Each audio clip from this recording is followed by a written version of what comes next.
nikohlab olaman degan, aldaganda nikohlab olgandan keyin aloqa qilib, qo'rqitib, urib-da uyingdagilarga aytaman, kimgadir aytaman, video qilib olganman, rasm qilib olganman.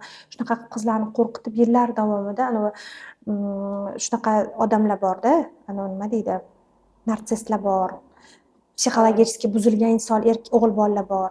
Uyida kalta yeganda, mehr ololmagan ota-onasidan qizlarni urib, qanaqadir mana shunaqa. Lekin niyatiga yetib olguncha hamma aytganini qiladi. Zo'r bo'lib yurib beradi-da. Qizlar shunaqa aldanib qolgan qizlar ham ko'p. Lekin masalan bu darajaga bormasdan prosta aldab-aldab olib yurib, prosta boshqasiga uylanib ketib qolganlar ham ko'p bo'lgan. Qizlar yig'lab nima qilishni bilmay kelgan qizlar ko'pda. Qizlar, bu masalada biz ishlamaymiz. Shuning uchun ehtiyot bo'linglar, prosta ehtiyot bo'linglar. Shunchaki yaqin insoniy sifatida gapiraman, sizlarga ichim og'riganligi uchun. Qizlar, shunaqa qizlarimiz bor, o'zingiz anglashingiz uchun aytaman. Otasi dunyodan o'tib ketgan yoki otasi tashlab ketgan yoki otasi juda ham qattiq qo'l mehr ko'rmagan qizlarimiz bor. Yigitlar bir-ikkita yaxshi gap gapirgandan keyin qanaqadir mehr ko'rganga o'xshab o'sha insonga yopishib qoladigan qizlar bor. Agar ichingizda siz shunaqa his bo'layotgan bo'lsa, bilingki, bu otangizdan ololmayotgan mehringizni boshqa inson bilan to'ldirishga harakat qilayotgan bo'lasiz. Lekin bu soxta mehr, soxta tuyg'u va bu sizni yaxshilikka olib kelmaydi. Prosta o'zingiz anglang. Agarda ba'zi qizlar bor, otasi vafot etgandan keyin o'zi erkak roliga kirib qoladi, o'zi o'g'il bola roliga kirib qoladida, zashitnik bo'lib qoladi, himoyachi, oilasini himoyachisi bo'lib qoladi. Ulardan bunaqa narsa chiqmaydi. Lekin ba'zi qizlar juda ham slabый bo'lib qoladi va kimgadir ishonib, suyanib qoladi. Aldanib qolganini bilmay qoladi. Shunaqa qizlar jonlar, o'zingizni agar shunaqa yolg'izlik, bo'shliq his qilayotgan bo'lsangiz, prosta psixolog bilan ishlang. Kimgadir ishonib ketmanglar. Assalomu alaykum aziz ayollar, opa-singillarim. Bugun men sizlarga eng muhim mavzuni gapirib bermoqchiman. Ko'p ayollar bilan ishlagan mutaxassis sifatida, vaginizm, turmushdan keyin muammo bilan kelgan qizlarni ko'p ko'rgan shifokor sifatida turmushga chiqishdan oldin nimalarni bilishingiz kerakligi haqida gapirib bermoqchiman. Ekranga yaqinroq kelib o'tirasizlar va yaxshilab diqqat bilan chalg'imasdan eshitamiz qizlar. Meni birinchi marta ko'rib turgan qizlarimiz uchun o'zimni qisqacha tanishtirib qo'yay. Men Rahimova Feruza Nimatjanova, akusher-ginekolog, shifokorman va mana shu sohada 11 yildan beri faoliyat yuritaman. Va juda ham ko'p ayollarimizga foydali mana shunaqa Instagram va YouTube kanallarimiz orqali, kurslarimiz orqali manfaatli ma'lumotlarni berib bormoqdamiz. Qizlarjonlar, demak, birinchi maslahatimizdan boshlaymiz. Qizlarimiz turmushga chiqishdan oldin nimalarni bilishlari kerak? Birinchi tavsiyamiz, o'z tanangiz bilan tanish bo'lishingiz kerak, qizlar. Agar ayol organizmini tanimasa va o'zini qanaqaligini bilmasa, turmushga chiqqandan keyin ko'p xatolarga yo'l qo'yadi. Qo'rquvlar orqasidan turmush o'rtoq bilan munosabatlarga sovuqchilik tushirishiga olib keladi. Qizlarimiz, xabaringlar bor, vaginizm degan kasallik bor. Vaginizm degan kasallik bu jinsiy yaqinlikdan qo'rqish, jinsiy yaqinlik qila olmaslik, yillar davomida birga bo'la olmaslik kabi holatlarga olib keladi. Bu ayollarimizda psixologik buzilish hisoblanadi o'zi aslida ko'p holatlarda va miyada og'riqli o'choq paydo bo'ladi. Er yaqinlashganda yoki mana shu hayot haqida o'ylaganda ham hatto og'riq his qiladigan qizlarimiz bor. 3 yil davomida, yillar davomida, 1 yil, 3 yil, eng qisqa vaqt 3 oy davomida jinsiy yaqinlik qila olmasdan qabulimizga kelgan qizlarimiz bo'lgan vaginizm sababli va biz ularga konsultatsiyalar o'tib, ancha oilalarni saqlab qolishga yordam berdik va bundan tashqari hayotimizda bo'ldiki, mana shu vaginizm sababli ajrashib ketgan oilalarni ham ko'rdik. Nima sababdan? Hozir buni videoni oxirida qizlar aytib o'tib ketaman, nima sababdan ajrashganini. Hozir esa kelinglar birinchi tavsiyadan boshlaymiz. Har bitta ayol o'zini tanasini bilishi kerak va o'zini organizmini qanaqa tuzilganligini bilish kerak. Siz tashqaridan bilasiz. Ayollardagi jinsiy tashqi a'zolarimiz bor, bu ko'krak bezlari, tashqi jinsiy a'zolar va ayollar o'ylaydiki, faqat shundan iborat ayollik deb hisoblashadi ba'zida, lekin ayollarda ikki xil jinsiy a'zolarimiz bor qizlar. Ichki jinsiy a'zolar va tashqi jinsiy a'zolar. Siz tashqi jinsiy a'zolaringiz bilan tanishsiz. Endi ichki jinsiy a'zolaringiz bilan hozir sizni tanishtirib o'taman. Qizlar, demak, mana shu mulyajda aniq ko'rsangiz bo'ladi. Bu demak tashqi jinsiy a'zolaringizni sxematikda bu yerda hozir teri yo'q, bu yerda muskullari bor va tashqi ichki kichkina jinsiy lablarni ko'rib turibsiz. Tashqi jinsiy lablar bu yerda yo'q. Demak, tashqari tarafdan qizlarimiz bu yerda kichik jinsiy lablar bor. Klitor joylashgan va ayolning eng sezgir a'zosi klitor bor. Kichik jinsiy lablar bor. Bu yerda sidik chiqarish kanali bor, vagina qin bor va bu yerda mana shu kirish qismida hech qancha chuqurlikda emas qizlar. Ko'pchilik o'ylaydi qizlik pardasi qayerda deb. 1,5-2 santimetr ichkarida chuqurlikda, ba'zan juda ham kam holatlarda 3 santimetr, ko'p holatlarda 1-2 santimetr asosan chuqurlikda qizlik pardasi joylashadi. Va ayollarimizda, demak, bu tashqi jinsiy a'zolarimiz hisoblanadi va qizlik pardasi bizni tashqi jinsiy a'zolarimizni va ichki jinsiy a'zolarimizni ajratib turadi. Ichki jinsiy a'zolarimizga kiradi qin, bachadon naylari, tuxumdonlar kiradi asosan va mana shu bizning asosan ko'payish jinsiy reproduktiv a'zoyimiz hisoblanadi. Mana bu joyda ko'rib turibsiz, kichkinagina pardachani ko'rib turasiz va mana shu kichkina jinsiy pardacha mana shu qin shilliq qavatidan tashqaridagi qavatni bir-biridan ajratib turadigan pardacha. Va bu pardaning holati aylanasimon, yarim oysimon, teshiksimon va har xil holatlarda bo'ladi. Va yaqindagina bitta juftlik kelib qolishdi oldimga va 3 yil davomida ularda jinsiy yaqinlik bor, farzandsizlikdan kelishgan edi va shu orada savol berishdi. Bizni ichimizda qiynayotgan savol bor. Bizda qizlik pardamizdan qon chiqmagan, birinchi kechada hech qanday qon hosil bo'lmagan deb savol berishdi. Va shunday biz qizimizni kresloda ko'rganimizda hali qizlik pardasi butunligini, juda ham elastik holatdaligini ko'rdik. Va qizimizga aytdimki, sizda qizlik pardasi hali butun, hatto 3 yil jinsiy yaqinlikda yashagan bo'lsa ham. Ulardagi qizlik pardasi farzand tug'ilayotgan paytda odatda yirtiladi. Bu elastik qizlik pardalarga tegishli. Lekin ba'zida bo'ladi, juda ham kichkina yoki yupqa qizlik pardalari joylashadi va ularda ham yaqinlik paytida juda ham kam holatda qonli chiziq yoki ozgina pushti rozovый nimadir kelishi mumkin, lekin prям qizil qon ko'rmaysiz va shu holatda ham ularda ikkilanish paydo bo'lib qoladi. Bu qiz bolamidi degan. Qizlarjonlar, birinchi o'rinda aytmoqchimanki, qizlik pardangizni yana bitta narsa aytib ketaman qizlar. Bir kun ikkita juftlik keldi. Biz o'zi qizlik pardasi bilan ishlamaymiz. Bu masalada savol agarda kimda bo'lsa yozmanglar iltimos. Men hozir sizga ochiqlab ketishga harakat qilaman, lekin biz qizlik pardasi bilan bu masalada ishlamaymiz. Lekin sizga ilmiy tarafdan ma'lumot berib ketaman va bu bilan o'zingiz haqingizda ko'p narsani bilib olasiz. Bitta juftlik adashib kelib qolishdi. Konsultatsiyaga deb yozilishgan edi. Kelishganda ular so'rayapti, yigit so'rayapti. Qizimda men qiz bola emasman deb hazillashdi. Tekshirib bering, bu qiz bolami, qiz bola emasmi deb savol beryapti. Sizlar yaqinlik qilganmisizlar? Yo'q. Endi men savol berdim ularga. Siz kimi bo'lasiz? Hech kim emas, prosta yetim. Aytdim qizimizga, sizni ko'rishga, tekshirishga hech kimning haqqi yo'q. Sizni ruxsatingiz, o'zingizni xohishingiz, bu yigitni ham hech kimning haqqi yo'q, onasidan boshqa, otasidan boshqada. Unda ham o'sha qiz roziligi bilan qilinadi bu ish. Va siz juda ham ehtiyot bo'ling qizlar. Sizni qizlik pardangiz juda ham nozik masala. Haqiqatan mana masalan, sizga chiroyli sovg'alar berishi mumkin yigitingiz. Chiroyli barlarga olib borish mumkin, chiroyli kafe, restoranlarga borib ovqatlantirish mumkin, sovg'alar berish mumkin, lekin bu sizga teginish huquqini bermaydi. O'zi asli mumkin emas, конечно, shunaqa yurishimiz, lekin siz agar shunaqa uchrashuvlarda yurgan bo'lsangizki, lekin agar yigitingiz oldida o'zingizni qarzdor, aybdor his qilib, shu ishga ruxsat berib yuborgan bo'lsangiz agar qizlar, aytmoqchimanki, ruxsat bermang, hech qachon ruxsat bermang. Sizni tanangizga teginishga, sizni qizlik pardangiz, muvaqqatingizga teginishga ham hech kimning haqqi yo'q. Emotsiyalar bor narsa, shayton bor narsa va bu xatoni ko'p qizlarimiz yoshlikda qiladilar.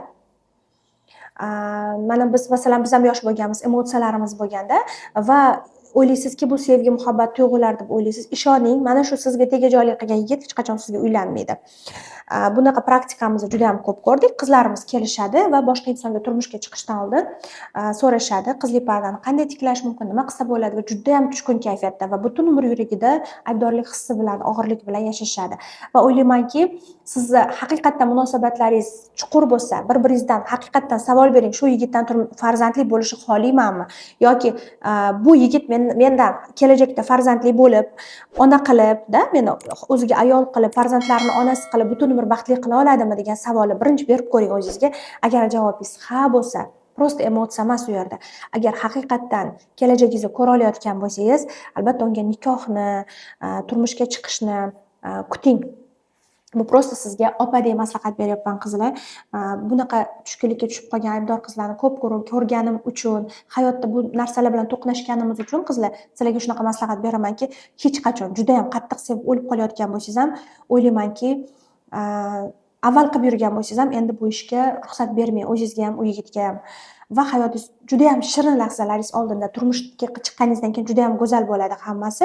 Aybdorlik hislarisiz bo'ladi, juda ham go'zal bo'ladi, ishoninglar. Demak, qizlik pardasi haqida kelishib oldik qizlar va qizlik pardasidan keyin ichkarida qin bor. Mana bu qin jinsiy yaqinlik qiladigan sohamiz, qin bachadon bo'yni va bachadonimiz bor. Va bizda aloqada mana shu qin sohasida, demak, ayollarimizda jinsiy yaqinlik bo'ladi.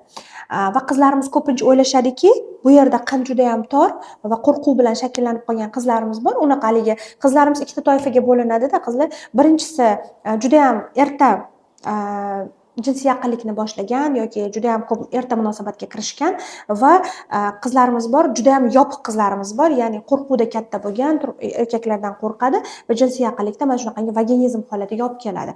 Aloqa, masalan, sevganiga turmushga chiqib turib ham vaginizm bo'lib qolgan qizlarimiz bor. Aloqa qilganda aloqa qila olmaydi, og'riq bo'ladi. Va o'ylaymanki, mana bu qin sohasi juda ham keng, yetarlicha keng, qo'rqishingizga asos yo'q. Bu yerda juda ham kenglik bor va bu elastik holat, kengayish xususiyatiga ega. Ikkinchi masalamiz qizlar, hayz sikli masalasi. Agar hayzingiz har oyda vaqtida kelayotgan bo'lsa, agar 2-3 kun oldiga yoki orqaga surilayotgan bo'lsa, bu muammo emas. Bu emotsional holat bilan, siz uyqungiz bilan, ko'p narsa yeb ichishingiz bilan bog'lan bo'ladi. Lekin agar hayzingiz 40 kun, 50 kun, 60 kun surilib ketayotgan bo'lsa, kelmayotgan bo'lsa, 2 oyda, 3 oyda hayz ko'radigan qizlarimiz bor. Bunaqa holatlar bo'lsa, albatta shifokor mutaxassis bilan maslahatlashing. Bizda qizimiz bo'lgan, 20 yoshga kirib qolganlar, 19-20 yosh atrofida, lekin hayz ko'rmas ekanlar. Va oilari olib keldilar viloyatdan va biz ular bilan 3 oy davomida lecheniya o'tkazganimizdan keyin qizimizda muntazam hayz kelishi boshladi. Bu lecheniyasiz, davosiz narsa emas, qizlar, buni davolasa bo'ladi. Agar sizda hayzingiz vaqtida kelmayotgan bo'lsa, hayzingiz juda ham og'riqli bo'lsa, juda ham uzoq vaqtda 9 kun, 10 kun, 7 kundan ko'p hayz ko'rayotgan bo'lsangiz yoki prokladka to'lib ketyapti, bir kunda 4 ta 5 ta prokladka to'lib ketayotgan bo'lsa, bu normal holat emas. Har bittasi yechimi bor, har bittasini davolasa bo'ladi, chidab yurishingiz kerak emas. Bu uyat emas, ginekologga borish, sizni hech kim kresloda ko'rmaydi. Ishoning, ginekologga kelsa, biz qiz bolalarni kresloda ko'rmaymiz, ochib ko'rmaymiz. Aytganimdek, sizni ruxsatingiz hech kim siz bu yerga tega olmaydi. Sizni faqatgina tepadan quvig'ingizni to'ldirib kelsangiz, uzi qilamiz, bachadonlaringiz razmerini, tuxumdonlaringizni ko'ramiz. Holatingizga qarab turib, bir-ikkita gormonlaringizni tekshirishimiz mumkin va lecheniya qilib bersak, o'zi holat normaga tushib ketadi. Ba'zida qizlarni prosta ratsionini to'g'rilaganimizda, uyqu rejimini to'g'rilaganimizda yoki yetishmayotgan bitta vitaminlarni berganimizda ham hayz normaga tushib ketadi. Shuning uchun albatta bu ikkinchi narsaga ahamiyat beringlar. Uchinchi fakt, uchinchi tavsiya, jinsiy hayot bu uyat emas, jinsiy hayot bu sog'lig'ingizni belgisi, sog'lomligingizni belgisi. Va agar jinsiy hayot boshlaganingizdan keyin sizda og'riq kuzatilsa, qinda quruqlik bo'lsa, achishish bo'lsa, og'riq bo'lsa, bu normal holat emas. Albatta shifokorga kelishingiz kerak, chunki bu yerda shamollash bo'lishligi mumkin, tuxumdonlarning holati, bachadonning holatida o'zgarish bo'lishligi mumkin. Normada jinsiy yaqinlikda og'riq bo'lishi kerak emas. Va ana shunaqangi aytganimdek qinda quruqlik yoki qonashlar, har xil holatlar bo'lishi kerak emas. Bu ham shifokorga uchrashingiz kerak bo'lgan muhim masala. To'rtinchi masala, qizlar eng ko'p uchraydigan homiladorlik masalasi. Homiladorlik darrov bo'lishi shart emas. Turmushga chiqdingizmi, 1 oy, 2 oydan keyin sirazu homilador bo'lib qolishingiz shart emas. Bepushtlik degan diagnoz qo'yishimiz uchun bizga 1 yil vaqt qo'yilgan. Butun dunyo standartida muntazam jinsiy hayotda yashaydigan erkak va ayolda 1 yil davomida jinsiy yaqinlikdan keyin homiladorlik yuz bermasa, bularga bepushtlik, birlamchi bepushtlik deb diagnoz qo'yiladi va ular keyin tekshiruvdan o'tiladi. Va unda ham ayolni o'zi emas, erkak va ayol birgalikda tekshiruvdan o'tiladi. Sizda 3 oydan keyin homiladorlik bo'lmasa, 5 oydan keyin bo'lmasa, shoshilib ketishingiz kerak emas. Va bu narsani yaxshilab o'zingizga o'rnatib olsangiz agar, qo'rquvlarsiz, xotirjam bemalol yashay olasiz. Endi lekin ko'p holatlarda qaynona bilan yashaydigan qizlarimiz bor va ulardan to'xtamay so'rab turishadi. Shu paytda ular bilan ochiq-oydin gaplashib olishingizni maslahat beraman. Shunaqa savollar berganingizda o'zimni yomon his qilaman, oyijon, yoki kimdir so'radi sizdan, yomon his qilaman. Iltimos shu savolni bermanglar. Yangilik bo'lsa o'zimiz aytamiz degan chiroyli, spokойный holatda, xafa bo'layotganingizni tushuntiradigan ohangda bu narsani aytishingizni so'ragan bo'lardim. Va bu sizga ancha xotirjamlik beradi va u inson sizdan keyingi safar bu savolni so'rashga uyaladi deb o'ylayman. Demak, keyingi masalamiz, qaranglar, homiladorlik. Agar siz 35 yoshdan keyin turmushga chiqdingiz yoki 30 yoshdan keyin deylik, 35 yosh ham katta yosh hisoblanadi. 30 yoshdan keyin turmushga chiqdingiz va sizda 6 oy davomida homiladorlik bo'lmayotgan bo'lsa, unda 1 yil kutishingiz shart emas. Shifokorga keling, sizni vaqtingiz уже ko'p emasda, umringizni o'tkazishingiz kerak emas, ertaroq vrachga murojaat qilishingiz kerak.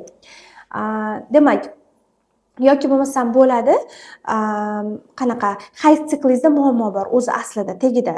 2-3 oyda keladi, narusheniya bor, og'riqli bo'ladi. Unda ham 1 yil kutish shart emas. O'zingiz bilib turibsiz, qanaqadir gormonal muammo bor. Bunaqa holatda ham 1 yil kutmanglar. 6 oy ichida homiladorlik yuz bermasa, vrachga kelib, albatta shifokor ko'rigidan o'tishingiz kerak. Nima uchun er-xotin kelishi kerak qizlar? Avvallari bo'lgan ayollarda ko'proq bepushtlik muammosi uchragan, lekin hozirgi kunda erkak va ayollarda bepushtlikning uchrashi teng. 50 ga 50 qizlar. Bizda statistika bo'yicha 40% ayollar bepushligi, 40% erkaklar bepushligi va 10% besabab bepushtlik degan diagnoz bor. Bu degani teng degani. Muammo bitta sizda emas, eringizda ham bo'lishi mumkin. Tengma-teng muammo bo'lgandan keyin teng tekshiruvlardan o'tishingiz kerak bo'ladi. Bu keyingi bilishingiz kerak bo'lgan savol edi. Eng oxirgi maslahatim, tavsiyam qizlarjonlar, shifokorga turmushga chiqqaningizdan keyin muammo paydo bo'lgandan keyin emas, muammo paydo bo'lishidan oldin, turmushga chiqishdan oldin check-updan o'tishingizni tavsiya qilaman. Bu eng to'g'ri qaror hisoblanadi. Sizda agar mavjud bo'lsa biror bir yallig'lanish, infeksiyalar, homiladorligingizga qarshilik qiladigan qalqonsimon bez kasalliklari yoki to'rsh infeksiyalar bo'lishligi mumkin. Har xil holatlar mavjud bo'lsa yoki qanaqadir vitaminlar, minerallar defitsiti, kamqonlik bo'lishligi mumkin. Sizni sog'lom onalikka tayyorlanishingiz uchun, sog'lom homiladorlik bo'lishi uchun, toksikozlar bo'lmasligingiz uchun oldindan ginekolog shifokor nazoratidan o'tib, check-up tekshiruvidan o'tib, tekshiruvlardan keyin turmushga chiqsangiz bu eng zo'r qaror hisoblanadi. Qizlarjonlar, o'ylaymanki, sizlar uchun manfaatli video bo'ldi. Bizda turmushga tayyorlaning degan kursimiz bor. Bu kursimiz bundan taxminan 2 yil oldin boshlangan va bu kursimizda juda ham ko'p qizlarimiz, yuzlab qizlarimiz o'qidilar va juda ham ko'p odzivlar, yaxshi odzivlar, fikrlar keldi. Men hamma narsani bilaman deb o'ylardim, lekin afsuski men ko'p narsani bilmas ekanman degan qizlarimizdan odzivlar oldik. Biz internet orqali, ChatGPT orqali, YouTube orqali ko'p narsalarni o'rganib olganman. O'sha turmushga chiqishga tayyorman deb o'ylardim deb aytishdi qizlarimiz va biz bundan juda ham xursandmiz. Sababi kichkinagina narx bilan siz butun hayotingizni baxtli boshlashingiz mumkin, vaginizmlarsiz boshlashingiz mumkin. Hozirgi aytgan narsam vaginizmdan nima uchun ajrashib ketgan qizimiz degan savolimga, boshida aytgan savolimga hozir javob berib ketmoqchiman. Qizimizda demak 3 yil davomida jinsiy yaqinlik qila olmaganlar. Sababi ana shu qo'rquv bo'lgan. Bir yaqin insonlari qanaqa og'riydimi, nima bo'ladi birinchi kechada deb savol berganda, rosa og'riydi deb javob bergan va qizimizda kuchli qo'rquv shakllanib qolgan va aloqa qila olmaganlar. Yaqinlik bo'lmagandan keyin kundan kunga ular kimga uchrashib bilmagan, psixologga borgan, psixiatriga borgan, yurishgan. Vaqt cho'zilib yurgan. Ularda boshida o'ylashgan bepushtlik, farzand bo'lmayapti deb o'ylashgan, lekin ular ota-onalarga ayta olmagan, biz yaqinlik qila olmayapmiz deb va oxiri sir ochilgandan keyin ular vrachga ko'rsatishni boshlagan. Va 3 yildan keyin bizga yetib keldilar ular. Biz ko'rib gaplashganimizda уже turmush o'rtoqda psixologik muammo boshlangan edi. Erkakda boshlangan edi. Ayolda emas, erkakda boshlangan o'sha. Sababi erkakda o'ziga ishonchsizlik, ana shu ayolni ko'rganda yaqinlikka xohishning yo'qolib qolishi, shunga o'xshagan holatlar paydo bo'lgan va ular umuman yaqinlik qila olmay qolgan. Endi ayolda muammo yo'q, biz ayolni davoladik, bemalol turmush o'rtoqlari bilan yota oladigan holatga keldilar. Lekin turmush o'rtoqlari bu narsada o'zlarida ichki qarshilik, kuchli bir o'ziga ishonchsizlik, umuman olganda tibbiy so'z bilan aytadigan bo'lsak, impotensiya holatiga kelib qolgan. Va ular endi men bu qiz bilan yasha olmayman degan fikr bilan oxiri ular ajrashib ketishdi. Undan tashqari bizda Qoraqalpog'istondan patsientkamiz kelgandilar, ular 2 yillik turmushda edilar va jinsiy yaqinlik yo'q edi ularda. Biz ular bilan psixoterapiya o'tkazganmiz, hech qanaqa muolajalar o'tkazmadik, lekin ularda jinsiy hayotlari juda ham yaxshi bo'lib ketdi. Shunga o'xshagan juda ham holatlar ko'p qizlar. Ba'zi qizlarimizga botulin terapiyalar o'tkazamiz va jinsiy yaqinlikda yaxshi yashab ketishadi. Shunga o'xshagan har xil biz tibbiy tarafdan yordam beramiz, lekin bu muolajalar juda ham qimmat turadi. Eng kamida $200 turadi botulin terapiyalar yoki boshqa bir muolajalar. Shuning uchun qizlarjonlar, turmushga chiqishdan oldin turmushga albatta tayyorlaning. Jinsiy hayot haqida, turmush o'rtog'ingiz qanaqangi seksual tipga kiradi, uni seksual tipi qanaqa, bu insonning xarakteri qanaqa, umuman turmushga chiqishdan oldin qiz bola bilish, o'zini psixoseksualniy tipi qanaqa, potensiali qanaqa bilish kerak qizlarimiz. O'ylashadiki, men juda ham nima deydi, juda ham boshqachaman, juda ham seksualniman deb o'ylaydi qizlar, oddiy qilib aytadigan bo'lsak, lekin keyin turmushga chiqqandan keyin ularning psixotipi boshqachaligini tushunib qolishadi. O'zingizni qanaqaligingizni yaxshi bilib olishingiz uchun, turmush o'rtog'ingizni qanaqaligini yaxshi bilib olishingiz uchun bu bilimlarni o'rganishingizni tavsiya qilaman.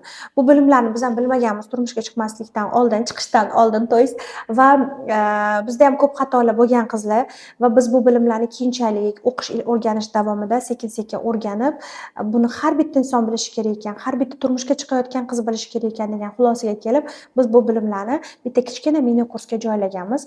Mini kursimiz 5 ta darsdan iborat va bu 5 ta darsda siz juda ham katta informatsiya olasiz. Bir oydan ko'p o'qigandek xulosaga kelasiz. Men bunga ishonchim komil. Juda ham mehr bilan tayyorlaganmiz. O'ylaymanki, sizlarga bu yerda juda ham ko'p bilimlar beriladi qizlar. Intim hayotdagi ochiq joylarda gapirilmaydigan bilimlarni ham beramiz. Shuning uchun biz buni YouTube kanallarida ayta olmaydigan bilimlarimiz bor. O'ylaymanki, sizlar uchun foydali, manfaatli bo'ladi. Kursga ro'yxatdan o'tish uchun mana shu video ostidagi menejerimiz bilan bog'lanasiz va ular sizni kursimizga qo'shadilar. Agar sizga videomiz manfaatli bo'lgan bo'lsa, dugonalaringizga, turmushga chiqayotgan o'rtoqlaringiz, yaqinlaringizga agar onajonlar ko'rgan bo'lsa, albatta qizlaringizga ham ulashib qo'yinglar. Sababi siz ayta olmaydigan bilimlarni biz diniy tarafdan yopiq qilib, chiroyli qilib, qog'ozlarga o'rab, chiroyli qilib yetkazib beramiz. O'ylaymanki, foydali bo'ldi video. Like tugmachasini, podpiska tugmachalarini ham bosib qo'yinglar qizlar. Keyingi videolarda ko'rishguncha.